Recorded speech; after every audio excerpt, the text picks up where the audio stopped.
A few years ago, I received a phone call from a Walgreens pharmacist. She asked why I hadn't refilled my rosuvastatin prescription. Then she asked something that completely caught me off guard. Is it because of the leg cramps? I froze for a second. I had been taking that medication for more than a year. I'd also been having terrible leg cramps for almost that long. But I'd never told her. For a moment, I remember wondering, how did she know? She wasn't standing beside me when my legs cramped at night. She hadn't examined me. She hadn't even spoken to me about it before that phone call. But somehow, she knew which medication I had been taking. She knew I had stopped refilling it, and she knew leg cramps were one possible reason someone might stop taking it.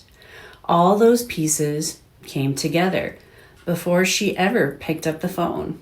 That phone call made the hidden chain visible. Medical research, prescription records, her professional training, computer systems may have flagged the connection, and finally, her own professional judgment about what those pieces might mean for me. I wasn't just deciding whether I trusted the pharmacist, I was trying to understand the information behind what she was telling me. How did she come to know that? That is how I listen when someone says something that really catches my attention.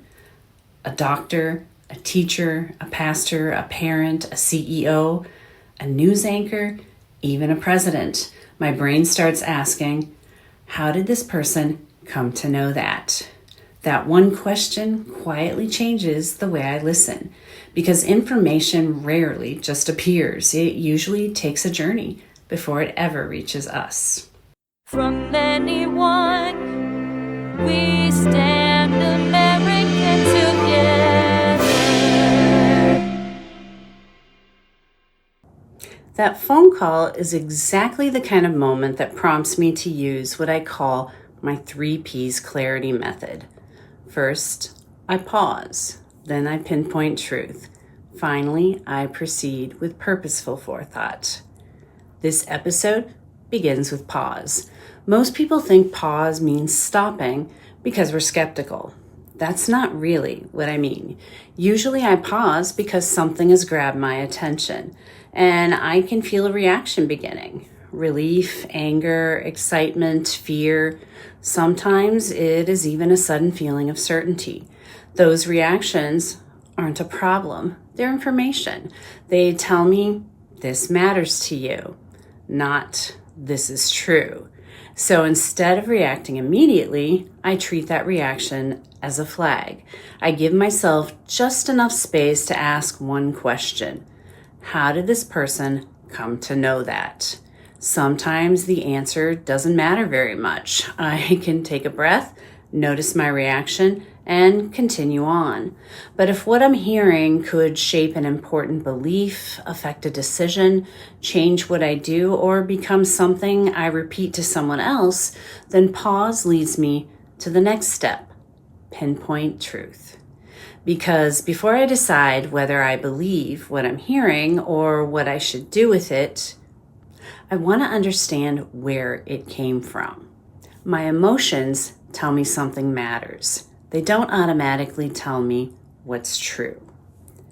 Truth check. We have already asked the question, how did this person come to know that? Now I want to slow that question down because the answer is rarely as simple as they saw it. Most information does not travel from reality directly to us. It usually passes through other people first, and those people may not all be contributing the same kind of knowledge. One person may witness something directly. Another may know which details matter. Someone else may recognize a pattern because of training or experience, and yet another person may combine those pieces into a conclusion that can be passed along. Imagine several people standing in the same crowded restaurant. They are all looking at the same room, but they are not noticing the same things. A chef may notice that one table's food has been sitting too long because the plates are no longer steaming and the server assigned to that table is busy somewhere else.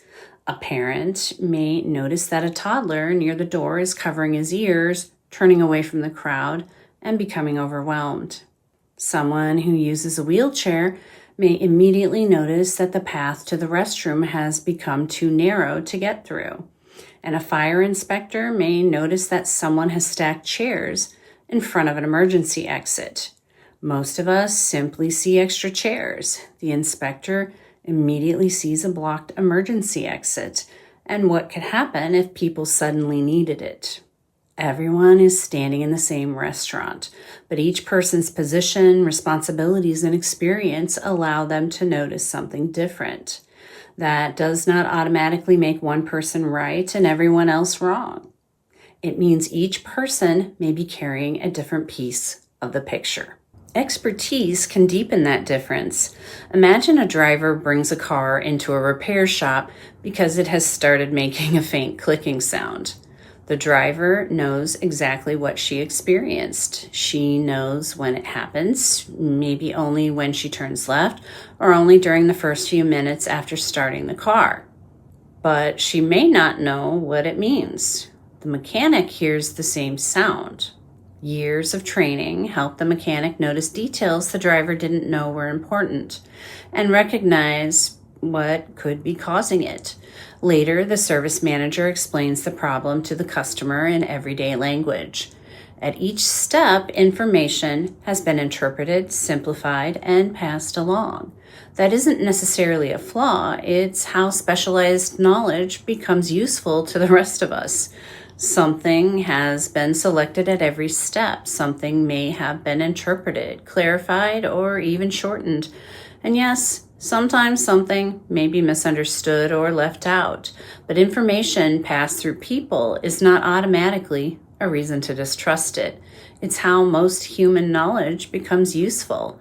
None of us can personally conduct every medical study, inspect every bridge, interpret every laboratory result, or witness every event that affects us. We depend on other people to notice what their position allows them to see, recognize patterns their experience has taught them, and pass the knowledge along in a form the rest of us can use. That dependence is not a failure in the system. It is the system. The important thing is remembering that the person speaking may be giving me a conclusion built from several human contributions, not simply handing me reality untouched. That's exactly what happened with my pharmacist. She knew from the pharmacy records which medication I had been taking and that I'd stopped refilling it. Her pharmaceutical training helped her recognize that muscle cramps can sometimes be associated with that medication.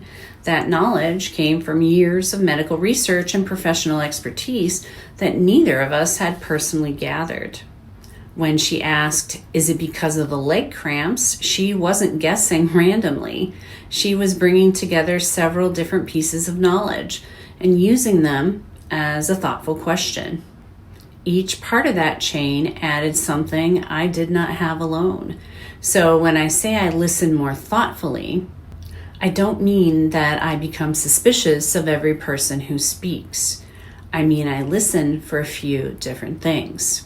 I start by asking, what does this person appear to know directly? A teacher may have personally watched a student struggle through an assignment. A doctor may have examined a patient. A reporter may have been present at an event. That is different from hearing about it from someone else. Then I wonder what part may have come from another person. The teacher may also be relying on a report from the child's previous teacher or school. The doctor may be using laboratory results produced and reviewed by other professionals.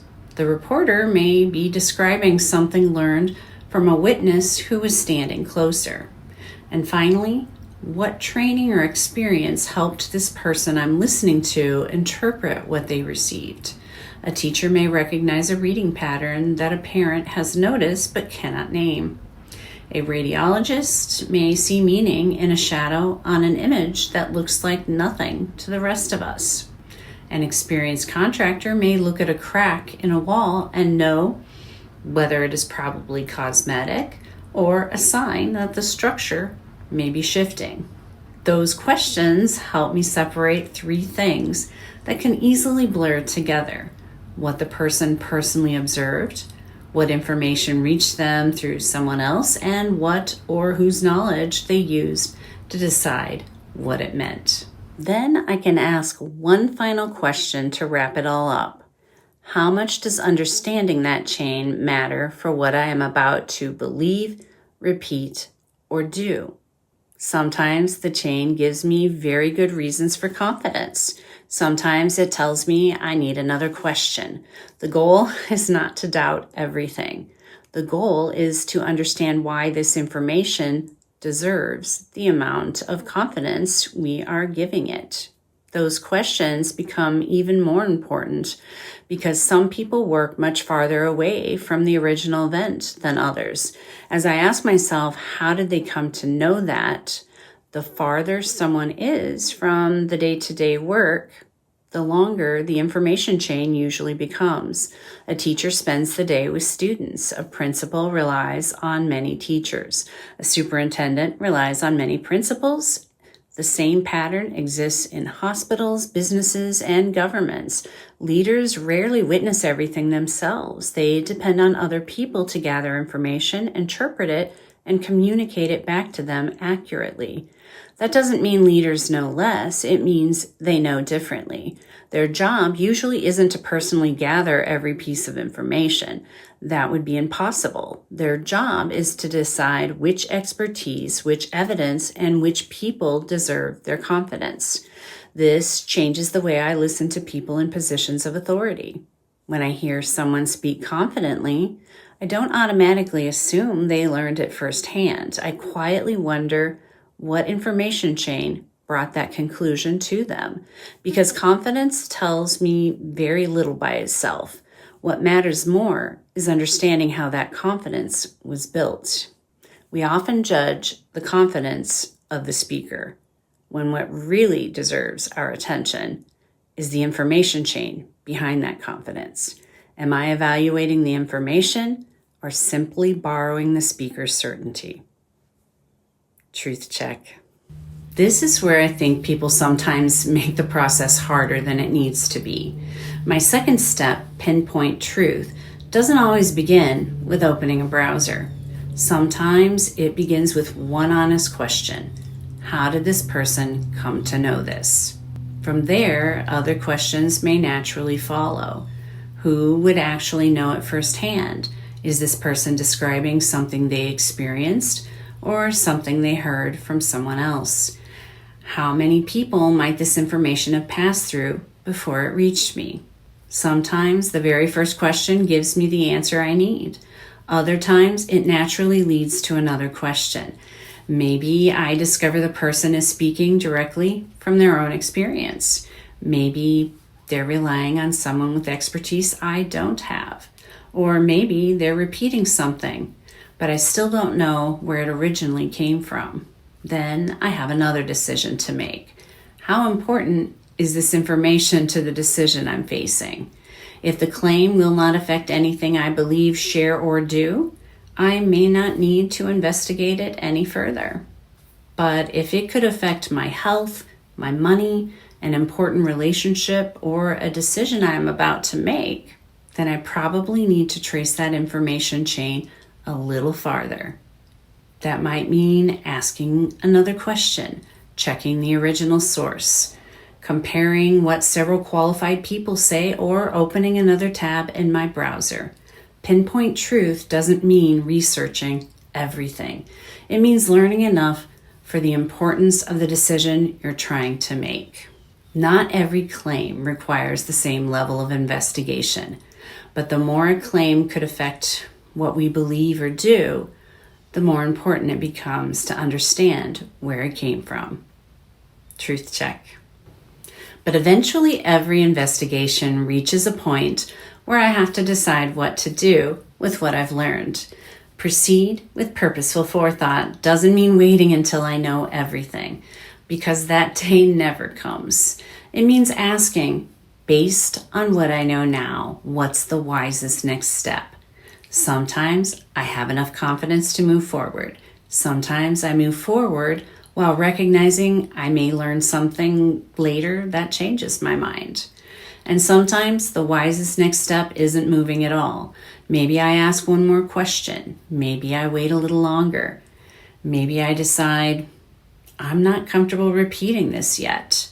Notice the question I'm not asking. I'm not asking, am I absolutely certain? I'm asking, do I understand enough for this decision? Those are very different questions. Some decisions deserve only a little forethought. Others deserve much more. The goal isn't perfect certainty. It's giving each decision the amount of forethought it deserves, and then moving forward with purpose while remaining willing to learn something new tomorrow. That's what proceed with purposeful forethought means to me.